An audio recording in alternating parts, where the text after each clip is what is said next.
Good afternoon, folks. This is Robert Chappell, your executive editor at Madison365 with your daily update. A little bit early today for Friday, March 12th.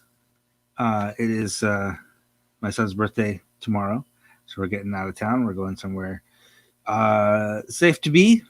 No big crowds, no big parties, but poor kid, it's his second coronavirus pandemic birthday. So we're doing a little something special for him.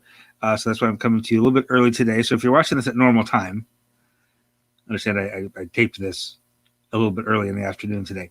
So we'll get to some coronavirus news first and some other local news. And then I have a really special guest, Tim Smeeding from the University of Wisconsin La Follette School of Public Affairs. There's a $1.9 trillion American Rescue Act that just got signed into yesterday, and it's a real thing now. Like, this is one of the biggest pieces of legislation ever passed in terms of dollars. And we know about the stimulus payments that are coming, but there's a bunch of other stuff in it too. And Tim was able to help break that down for us. So we'll have that interview after the break. But first, we will look at some coronavirus news and some other local news. The coronavirus situation today looks very similar to the past few days, which is really good. Like, status quo, when the numbers are where they are now, looking the same every day is actually pretty good. It's slightly the one kind of things that make you go is fewer tests but more cases, but not by a lot. Okay, we have 3,355 tests reported today. Those are new tests, and of those, 550 were positive. Yesterday, we had 4,200 tests and only 502 positive results. So slightly, not the daily numbers for those two numbers are not as good as yesterday, but only one death reported, and that brings our 7-day average of deaths down to 7, which, again, that's a new record low for us since we've been reporting that number. Also, the other good news today, the 7-day average of positive results remains at 2.0, which is the same as it was yesterday. So, that has been continually going down with, tiny little blips up, but a tiny little bit. But for the last couple of months, it's been going down. That was like at 14% at one point. 14% of all tests were positive. That's catastrophic. Down to 2% of all tests positive, much more manageable. More good news are that vaccines. I have a couple of notes about vaccines. 20,000 more people finished their vaccination series since yesterday. That's a similar number that we saw yesterday. So we're getting to be where it's, 18, 20, 24,000 a day are finishing their vaccine cycles. And so for some of those, that's the second shot of Moderna or Pfizer. Some is just the first shot of Johnson & Johnson. Another 35,800 people got their first shot. And some of those also, again, some of those 35,800 are Johnson & Johnson, where the one shot is the only shot they get. So that's good. The racial disparities in the vaccines continue to be a problem, but with the new eligibility guidelines, so the new eligibilities that will go into effect March 29th that we talked about yesterday, we should see those disparities start to chip away. Because when you do it by age, basically 65 and up, and by occupation, those are both colorblind, and anything colorblind is going to favor white people. It just kind of is. So when you're doing it by health condition, where health conditions are disproportionately affect people of color, you're going to start to get more people of color vaccinated, we hope. That's the idea anyway. So that's good. The bottom line there is the vaccinations are moving forward, and they're accelerating, which is great news. So let's talk other news for the morning, for today. A couple stories this morning posted that I'm going to let you know about. There's a group in town here headed by Ruby Clay called Black Girls United, and she's been doing that for several years now. It's for middle school, early high school age Black girls to have their voices heard, to feel like, to get their sense of belonging. Kind of helps with those really important developmental years. And she kept hearing but what about boys? Like, boys need that too. So she put together, and she has always said, like, no, that's not, I don't do that. That's not what I do. And finally she gave in to this year. So she's doing one for Black boys. And it's tonight. It's at 6 o'clock. It's over at the Burr Oak on Madison's east side, formerly called the Winnebago. It's on Winnebago Avenue. But it's going to feature these guys, I'll see if I can find out. Vernon Brown, Brian Benford, who's incoming alder, former alder, is also going to be an alder again next year, later this spring. Michael Richardson, Darren Clay, and Martinez White over here in the lower left are all going to be speaking, talking about their perspective as Black men, and to kind of help Black boys through those, to give them something to look forward to. Give some practical advice. They got pizza. It's going to be a pretty informal event over there at the Burr Oak. It's going to be indoors. It's going to be like that's within guidelines now. The guidelines are you can have an indoor group of 150. They'll have to have masks on without eating and stuff like that. But Anthony Cooper's coming too. He's the reentry person at Nehemiah. We've talked about Anthony Cooper quite a lot on this program. So it should be a fun event. It should be very cool for those guys. Another thing you can contribute to here, Delta Sigma Theta Sorority, the Madison chapter, is holding a 22-day fundraiser leading up to World Water Day. And the person behind this effort is Chioma Amagashi, who's from Liberia and is a member of the Delta Sigma Theta chapter here in Madison, and she chairs their International Action and Awareness Committee. And World Water Day is a day of awareness and fundraising for clean and safe water for a number of places in Africa that have challenges when it comes to clean water. So they're collecting funds. It's a $22 suggested donation. Go to the website. Chioma talked with Aomi Wolf, a reporter, and it has all the information there, including how you can donate. Outside the locality news, George Floyd's family has settled a lawsuit with the city of Minneapolis. Now, keeping in mind, the police officer who killed George Floyd is on trial very soon. They're doing jury selection this week. Excuse me, and they're expected to start that trial probably not next week, but the week after that. And he's facing murder charges. The former police officer, facing murder charges. But in the meantime, the city of Minneapolis paid out a $27 million settlement to the family of George Floyd, which that's a pretty big settlement. If you're trying to indicate that the cop is not guilty of murder. So that was pretty big news this morning. We are going to take a short break. This interview runs a little bit long, so we are going to take a short break, and we'll be back in just a moment, and we'll have Dr. Tim Smeeding from the University of Wisconsin to talk about that, all the money you're going to get from the federal government over the next year or so. Stay tuned. We'll be right back.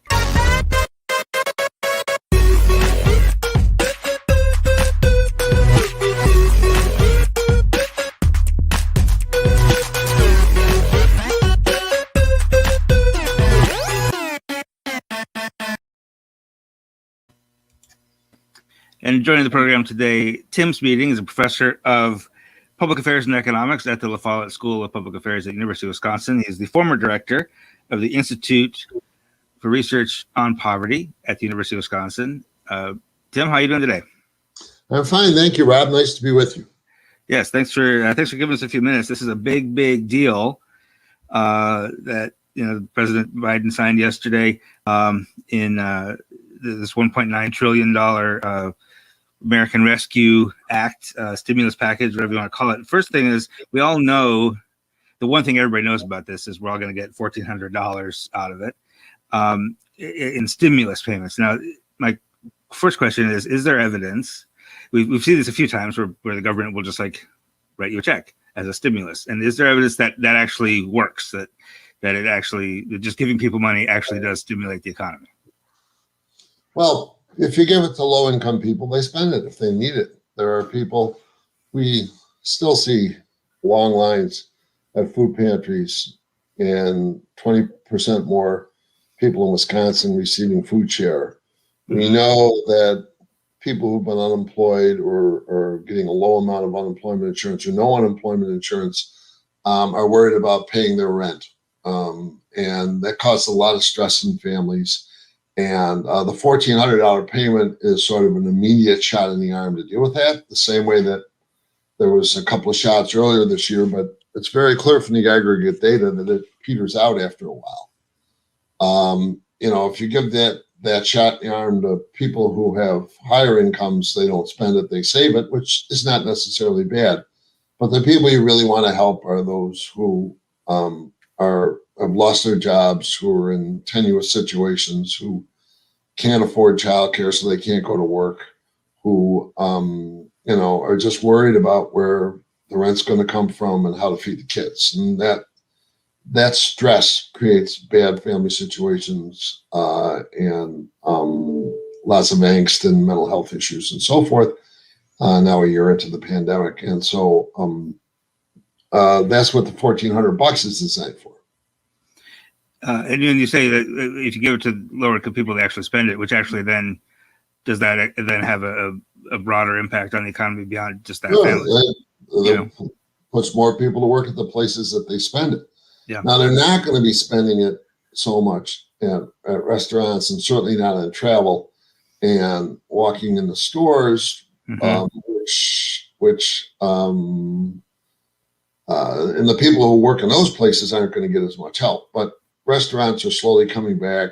People can at least buy fast food. They can go to the supermarket and get some, and get some decent food, and that has big feedbacks on the farm sector. Yesterday, they announced that the farmers market will be open again soon in Madison and other places. So it's the idea is that to give it to the people who need it so they can pay their rent, pay their utility bills, and keep going. And that helps the people who work in those industries. And that's why it gets what we call a multiplier effect. Got it. Now, there's a lot more to this bill, though, besides that $1,400. That's actually of the $1.9 trillion, that stimulus payment is only a relatively small percentage of that money. So given everything you know about the rest of this bill, what are the top sort of provisions of this American Rescue Act that you think are going to have real impact on people that maybe we don't know about as much? Well, that's a good question. It's big and it's wide ranging. There's a lot of support for childcare in there, which will allow more places to open up, allow more mothers to go to work. The most important thing, as far as I'm concerned, is something we call the monthly refundable child tax credit, or what some of us call the child allowance. That's only set up for a year, but the plan is that it should continue. And this is just an amazing step forward. It's the biggest thing done, in my memory anyway, to help relieve child poverty. It's an equivalent of what the Social Security Act did for the elderly if we continue this program on beyond the year. So for the first time, the country is realizing that children are actually public goods. The kids are expensive. And in order for them to be raised well, that's a good investment to make, because if we invest in them and keep them out of poverty, they're much more likely to, complete school, not get in trouble with crime, earn more money further on, be healthier, and so forth. And this is a recognition, like all other rich countries, actually, that we all have a stake in this and we should help support them. So it's not just you and your kids. And so the biggest thing is, in my opinion, is something called a monthly refundable child tax credit. Now, right now, we all get a people who have incomes between $35,000 or $40,000 a year and $400,000 a year right now, and last year, we're getting $2,000 tax credit per child. Part of it was refundable to people who didn't earn enough, but not all of it. Yeah. And what this legislation does is, first of all, it increases that child tax credit from $2,000 to $3,000, or $250 a month for children 6 to 17. and $300 a month for kids from 1 to 6, or 0 to 6. Mm-hmm. And it's being set up so that by July, it is going to be paid monthly to parents who qualify. If you're a parent, your child has a Social Security number. They all have them. All children born in the United States, including the children of immigrant parents, are eligible for this benefit. Mm-hmm. And low-income people who didn't get it at all before, about 35% of all kids didn't get it at all, are going to get the full amount. And so you're going to get $300 a month a child deposited in an account for you. It's not going to go away if you earn more money. It only has what we call an income effect. It doesn't count against food share. It doesn't count against public housing or against the other targeted programs. It won't push you over Medicaid or whatever. This is for you to help raise your child, and it's a recognition that children are expensive. So you can use it to pay the rent. You can use it to get a good internet connection for your child. You can use it to get them involved in some after-school programs or other programs which cost money. You can use it in all sorts of ways to enrich your child's life and to stabilize your family. And the big thing you're getting is stability, because low-income people live month to month. And there's a month when the car breaks down or somebody gets laid off or a benefit doesn't come. And how am I going to pay the rent? Mm-hmm. So I'll give you an example. Over a quarter of the evictions in this country are for people who owe less than $500 a month in rent. Mm. You can, if you have 2 kids, you get $600. You can make the rent. You can fix the car. You can buy some child care in addition to whatever the subsidies are you're getting through the act, so you can go back to work.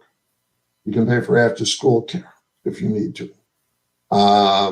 It's just a flexible fund for parents, and it's going to be there as long as it gets set up and runs right. It'll be there every month. It'll be highly visible evidence that the government can help people.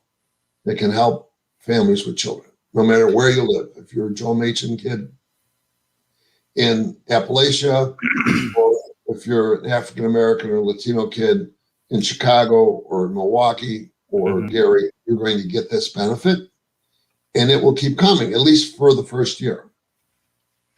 So it's going to be a game changer. It's going to make your life very different. And what strikes me about that is that it's not just for like the very lowest incomes, but it'll hit a lot of sort of middle class groups, right? It's going to be families up to single parents up to $75,000 a year and couples up to $150,000. Yeah. So you were getting $2,000 off of, if you're making $100,000 or $50,000 a year, let's say, and you were paying, you're getting $200 off of your taxes. $2,000 off your taxes to help support the kids. Yeah. Now you get $3,000. And if you want to take it monthly, which most low-income people will want to do, we think, you can get it monthly. You don't have to wait till tax time. The problem with tax time is you get a big tax refund in March and all good, but then it's gone by the time your back is against the wall next fall. And you don't think about it as for your kids. It's like your one-time thing that you can use for whatever, but you don't think of it as this is for my kids. Whereas this monthly for your kids, and people do spend it on their children. There's evidence in Canada and elsewhere. People spend it on their children. Mm-hmm. They actually drink less. Kids were afraid to ask their parents for things that parents can't give them. They know their parents are trying their best, but now parents can do things for their kids. They can afford. So, for instance, I'll give you a nice example. There was this nice woman in Milwaukee who was featured in the New York Times story 2 or 3 weeks ago. Mm-hmm. And she has 4 kids, and she lives with her parents. And she's a single mom. She's getting child support for at least one of the kids. And she works at Taco Bell, making $12 an hour, and picks up some other time.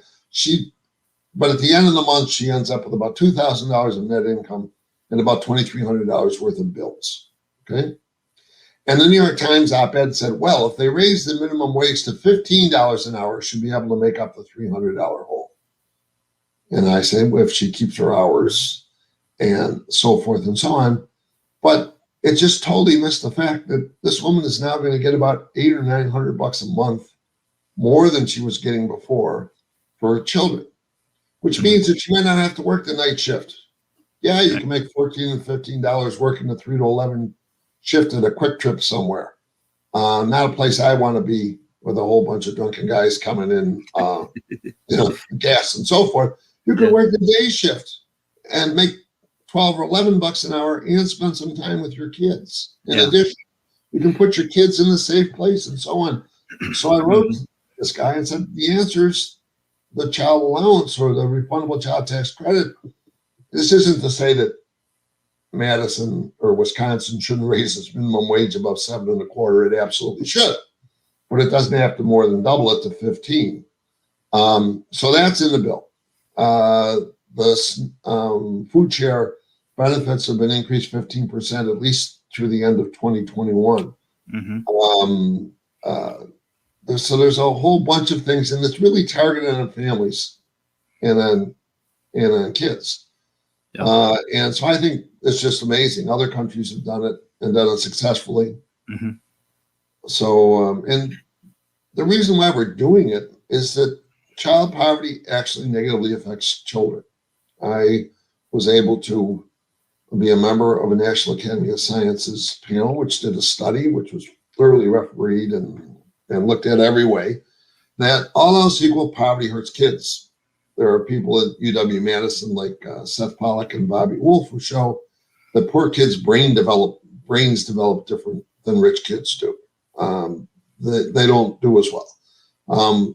Poor kids are less likely to finish school, are more likely to be hungry when they're going to school, are less likely to see the doctor and the dentist, live in much more unstable situations and so forth. And what our report showed for the first time is all else equal, one parent or two parent, living in a good place or a bad place, minority or majority, Black, Latino, Asian, white, Anglo, all else equal, poverty hurts kids. And the total cost of poverty in kids is about 8 times as much as it costs for this child benefit. Wow. So the benefit cost ratio is something like 8 to 1. It's well worth doing. I've heard it tossed around that this bill will lift up to half or reduce child poverty by half. Is that accurate, do you think? Exactly the number that our committee came up with and the researchers at the University of, or Columbia University came up with. Oh. And it isn't just, if you give people money, they won't be poor. No, it's in addition, you're emphasizing and giving them an ability to go out of the house and work once the COVID thing is over because you're subsidizing childcare. It leaves the earned income tax credit for families the same as it was, so that you're still going to get that bonus check in March or April if you don't earn enough, and so forth. So it's a lovely package of things. Yeah. It both increases market work effort, self-reliance, and gives you a cushion or some sort of stability at the end of every month, knowing that something is going to be there. As far as you know, will we have to do something to access those to start those payments, to apply for that, or will it sort of automatically happen? That's an amazingly important question that you're asking. We know that poor people are missing out. I was on a WPR show about 6 months ago that there were 110,000 families in Wisconsin who were eligible for the first emergency CARES payments and who hadn't collected the benefit. If you are in touch with the IRS and you're filing taxes all the time and they can find you on their website and so forth, it's pretty easy and automatic. But if you've moved since you filed taxes, or if you've had a change in family situation, or if you didn't file taxes because you didn't earn enough money and so forth, those people, we're going to have to do the best we can to go find them and help them. And nonprofits like WISCAP in Wisconsin and Kids Forward and other groups, Latino groups, African-American groups, Asian American groups need to go out, and immigrant groups need to go out and make sure that families know about this, that they apply for it, and that they get it. And that's going to be the big ask. That's only going to start. This monthly payments are only going to start in July, and so far the IRS is trying to do it. But I really think that we're going to need to get the Social Security Administration involved too. You can't talk about a grant. Here's an example of a classic example. PBS NewsHour had a lovely story about 8 million kids who are members of grand families, which means that a parent might have been incarcerated, might have had drug abuse problems, might be really sick from COVID, might have mental health issues and so forth. So the grandparents are raising the kids. Those grandparents should get this money to help their kids. Now, how do you do that? Well, you have to go and show some court papers and some documents and evidence. And you don't do that over a website with the IRS. You have to go to an office. And we have 12,000 Social Security Administration offices around the country where you can go in and talk to a person, present your documents, and get the deal done right there. And and you'll keep getting the benefit unless your income really grows a lot if you're in need, or you'll keep getting that benefit until your parental rights or your guardianship is attenuated or the children grow out of it. Yeah. So we need that. And that's going to be really important, reaching the hard to reach populations who need it, including especially, for instance, immigrant parents whose children were born in the United States. 90% of immigrant kids were born in the United States. They're U.S. citizens, just like my kids and your kids. Yep. They got a Social Security number. Okay? They're eligible for this benefit. And you're not going to get hit with being a public charge or being threatened to take away your green card or your path to citizenship if you do it. That word has to get out there. And it has to be clear. And when it does, then we're going to see the impacts that we think we're going to find the halving of child poverty, and more than having, by the way, for African American children. I think you said something really important there, that this is not from an immigrant perspective, it's not going to put that public charge label on you, but more broadly, this payment is not welfare it's a tax credit that you were getting anyway. It's increased, the tax credit's increased, and they're just changing the manner in which you get it. Yeah, right. And it goes to everybody, regardless. Yeah. It's in this country, we were the first in the world to have universal public education, K to 12. Everyone goes. Immigrant kids, if they're born here, or everyone gets to go to school. It's universal benefit. Yeah. We missed out on universal health care, so we've been paying for that, but we've covered 96% of the kids in the country one way or the other. Okay. But all these other countries, Canada, $400 a kid a month, Australia, $350 a kid a month, and so forth, have this child allowance, which is a universal basic payment, which recognizes that kids are expensive. And it isn't just the left who likes this. Conservatives like it too. The Niskin and Sitter. It's flexible. If you want to stay at home and raise your kids, it reflects, the opportunity cost of your time spent raising your kids. Yeah. It may lead to more children, which is what we need. Our birth rates are way down. We're not having enough children to replace our population. Right. And for all these reasons, it's the right thing to do. It feels like it feels to me, tell me if I'm wrong, it feels like a really kind of almost a fundamental shift in how we're going to be doing things. Yeah. And it's going to be, and it's going to be very hard to end it after a year, I think.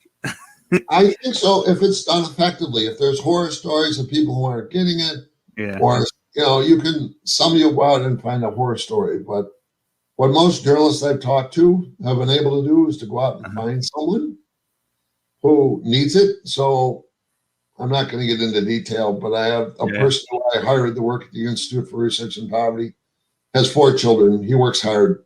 He built his own house. He does odd jobs on weekends. He's got 4 kids. His wife volunteers in the church. And I was almost brought to tears by him. He was doing a podcast with me, and he mentioned how important this was to him and his family personally. how it would help them do things that they couldn't do. And you can find people out there who are just like this. You can find this Erica Hunt I mentioned before, the woman in Milwaukee. You can find people for whom this is going to be a serious game changer, who are going to be able to make long-term plans about investing in their kids. Yes, I can pay. There's this wonderful summer camp that the other kids are going to that you'd like to go to. Once I know I'm getting this benefit, I know we can afford this camp, or we can afford after-school lessons, or we can afford a few weeks of childcare and then get some subsidy somewhere else for the rest, so that the kids are safe when I go to work, and so forth. So it is an absolute game changer. It's going to take some getting used to. Mm-hmm. But once it's in, we all hope that it does such a good job that it's not going to disappear. That's the plan. You're not spending a lot of time setting up a monthly distribution system for a one-time benefit. Okay. Although, to be quite honest with you, the monthly distribution system is going to help with one-time benefits for the future pandemics or other emergency payments. Sure. Because you can't just rely on unemployment system. Another sort of broad question: how does this package compare with previous stimulus packages, like the one we had last year, or going back to 2009, or even like post 9/11, even going back to like the New Deal? Is this comparable to those? Is it bigger? Is this?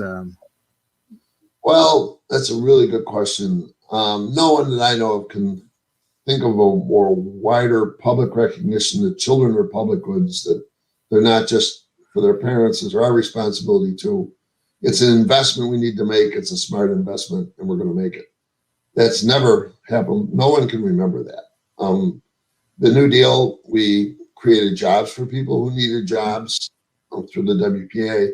We set up the Social Security system, and it took a while to get it going. But by the time we got to the 60s and people were receiving their benefits like 25 and 30 years later, it was the cure for elder poverty. There are very, very, very few elders who live in abject poverty now because of the Social Security Administration. I think, and we think, that you're going to find the same effects and faster for children and their parents once we get this benefit set up. It's worked in every other rich country. If we get the mechanisms, we can pay it monthly. We pay it to the parent who's in charge, or the grandparent who's doing the work. We deal with kids who have been abused and foster kids, and there's a lot of messiness out there and a lot of instability.